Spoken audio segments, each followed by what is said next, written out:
kabar semuanya? Alhamdulillah, luar biasa. Allahu Akbar. Nah, sebelum kita memulai pembelajaran kita pada kali ini, alangkah baiknya kita berdoa dulu terlebih dahulu. Berdoa mulai. Berdoa selesai. Nah, teman-teman, kali ini kami mempunyai video pembelajaran terkait tentang. Nah, sebelum kita menonton video ini, silakan, mungkin rekan saya memiliki pantun, teman-teman nih. Silakan rekan saya. Nah, teman-teman semua, sebelum kita menonton video ini, mari kita dengarkan pantun dulu. Air mata jatuh berderai karena menonton drama Korea. Karena pelajar sudah ramai, mari kita mulai saja. Nah, sobat belajar semuanya, itulah pantun dari rekan kelompok kami. Nah, mari kita tonton video ini. Halo sobat belajar semuanya, kali ini saya akan membahas pengertian etik dalam bimbingan konseling. Pengertian etik dalam bimbingan konseling ini merupakan sebuah konseling yang berdasarkan aturan yang diatur oleh seorang konselor kepada seorang kliennya yang harus dilindungi oleh konselor tersebut berdasarkan kode etik profesi yang dimiliki oleh seorang konselor tersebut. Nah, jadi sobat belajar semuanya, etika ini pada umumnya untuk melindungi seorang klien. Dalam hal ini karena dalam melakukan layanan konseling yang berupa online, kita harus menjaga kerahasiaan seperti dalam dunia nyata. Nah, konseling ini kan melalui jaringan yang kini mulai berkembang, tentu harus sesuai dengan etika-etika yang ada di dalam seorang konselor tersebut. Karena dengan adanya etika atau etik, konselor tetap harus menjamin dan bertanggung jawab atas dalam prosesnya layanan bimbingan konseling yang kita berikan kepada seorang kliennya. Konselor harus bergerak sesuai kode etik yang dimiliki sehingga proses konseling yang dilakukan di dunia nyata harus dilaksanakan seperti di dunia teknologi informasi ini ataupun dunia online, teman-teman. Oke, selanjutnya sobat belajar semuanya, kita membahas pengertian teknologi informasi dalam bimbingan dan konseling. Pengertian teknologi informasi dalam bimbingan dan konseling ini merupakan memiliki peranan yang sangat penting dalam proses layanan bimbingan dan konseling yang kita berikan kepada seorang klien. Teknologi informasi ini merupakan sebuah alat peralatan elektronika, terutamanya untuk dalam bentuk hardware maupun software, untuk menyimpan, menganalisa, mendengarkan terkait informasi yang kita sampaikan melalui bahasa suara. Nah, jadi teman-teman, dalam eranya teknologi yang semakin berkembang ini, kecanggihan teknologi informasi dan komunikasi telah memungkinkan terjadinya pertukaran informasi yang cepat tanpa terhambat oleh ruang dan waktu. Nah, jadi selain itu, bimbingan dan konseling sebagai suatu proses pemberian bantuan kepada seorang individu maupun seorang klien dilaksanakan melalui berbagai macam layanan. Kegiatan pemberian layanan tersebut tidak hanya dapat dilakukan secara tatap muka, tetapi kita bisa memanfaatkan media atau teknologi informasi dan komunikasi yang ada. Tujuannya yaitu kita memberikan bimbingan dan konseling dengan cara yang lebih menarik, interaktif, dan tidak terbatas tempatnya, tetapi kita juga harus memperhatikan asas-asas yang dimiliki dalam sebuah proses layanan konseling di saat kita bersama klien. Baiklah, selanjutnya saya akan melanjutkan penjelasan dari rekan-rekan saya. Nah, ada yang tahu bagaimana isu etik dalam pelayanan bimbingan dan konseling? Nah, mari kita bahas bersama-sama. Isu etik dalam pelayanan bimbingan dan konseling. Kenapa kode etik sangat penting?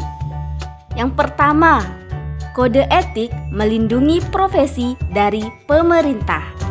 Yang kedua, kode etik mengontrol ketidaksepakatan internal dan pertengkaran. Dan yang ketiga, kode etik melindungi praktisi dari publik. Isu etik apa yang sering terjadi? Nah, di sini ada beberapa isu etik yang sering terjadi. Yang pertama, pelanggaran kepercayaan. Yang kedua, kelainan dalam praktik. Yang ketiga, mengklaim keahlian yang tidak dimiliki. Yang keempat, memaksakan nilai-nilai konselor pada klien. Kelima, membuat klien tergantung. Keenam, melakukan aktivitas seksual dengan klien. Ketujuh, persetujuan finansial kurang jelas. Dan kedelapan, pengiklanan yang tidak pantas. Isu etik dalam pelayanan BK. Isu etik atau isu legal TI dalam bimbingan dan konseling adalah suatu persoalan yang terjadi dalam pelaksanaan layanan bimbingan dan konseling dengan menggunakan teknologi informasi yang disahkan oleh aturan atau konstitusi yang ada atau sesuai dengan aturan tersebut. Isu kerahasiaan dan tingkat keamanan pelayanan BK online, seperti data atau masalah yang diadukan oleh individu dibaca oleh orang lain selain konselor dan orang tersebut bukanlah orang yang berhak untuk membaca kasus konseling tersebut. Hal ini berbanding terbalik dengan asas yang harus dipegang teguh oleh konselor, sehingga ini masih menjadi isu yang hangat pada perkembangan penggunaan TI dalam pelayanan BK di Indonesia. Konseling yang dilakukan secara online terdapat banyak masalahnya, dan berikut ini tipe-tipe permasalahannya. Yang pertama, confirm merupakan di mana konselor dengan sertifikasi tidak jelas atau tidak memiliki jaminan keamanan yang tidak memadai. 2. Closed merupakan konselor yang sudah tidak menggunakan situsnya untuk melakukan konseling online, akan tetapi masih tetap online untuk berkeperluan lain dan juga tidak pernah melakukan updating secara berkala. Dan 3. Merupakan situs-situs yang sudah kadaluarsa yang pernah dilakukan untuk proses konseling online dan sudah ditutup. Bagaimana legal teknologi informasi dalam bimbingan dan konseling? Dalam legal teknologi informasi bimbingan dan konseling ini, seperti kita ketahui tentang pertimbangan etika untuk berkonsultasi secara online ataupun offline. Dalam konselor itu juga harus mempunyai asas kerahasiaan dan tingkat keamanan dalam pelayanan BK. Karena sebagai seorang konselor, ketika klien ingin menceritakan atau curhat tentang masalah mereka, konselor itu harus mempunyai asas kerahasiaan, tidak boleh menceritakan kepada orang lain ataupun teman-teman mereka. Karena itu sudah diatur oleh konselor sendiri dan juga harus menerapkan asas kerahasiaan di dalam mereka. Baik, penjelasan kedua tentang bagaimana legal teknologi informasi dalam bimbingan dan konseling. Selain berkonsultasi yang dilakukan secara online ataupun offline, konselor itu juga harus menerapkan atau memegang teguh kode etik yang ada pada konselor. Karena ketika konseling ingin berkonsultasi via telepon atau ngobrol biasa dengan teman sebaya atau curhat, itu menggunakan telepon.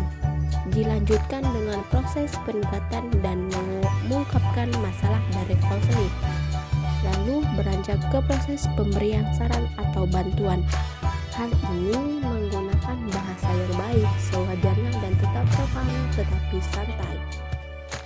Walaupun dianggap pendekatan yang dilakukan via online ataupun offline, sebagainya itu kurang mendapatkan chemistry antara kedua, tetapi tidaknya konselor dapat memberikan tindakan lanjut atau mengatasi masalah tersebut. Sehingga dalam pendekatan ini menggunakan pendekatan atau proses attending yang sesuai. Jika menggunakan telepon, dilanjutkan dengan proses pendekatan atau mengungkapkan masalah dari konseling tersebut sehingga akan menyelesaikan masalah tersebut. Penjelasan tambahan dari penjelasan kedua, kenapa juga konselor itu harus memegang teguh kode etik yang ada pada konselor. Di sini juga pada penjelasan pertama sudah jelaskan karena konselor itu harus memegang asas kerahasiaan, karena dalam konseling memang harus lebih aman ketika ingin berkonsultasi, itu termasuk juga klien. Hal ini juga terbalik dengan asas yang harus dipegang teguh oleh konselor, sehingga hal ini menjadi isu atau legal teknologi informasi dalam pembimbingan dan konseling yang hangat pada perkembangan penggunaan teknologi informasi dalam pelayanan bimbingan dan konseling.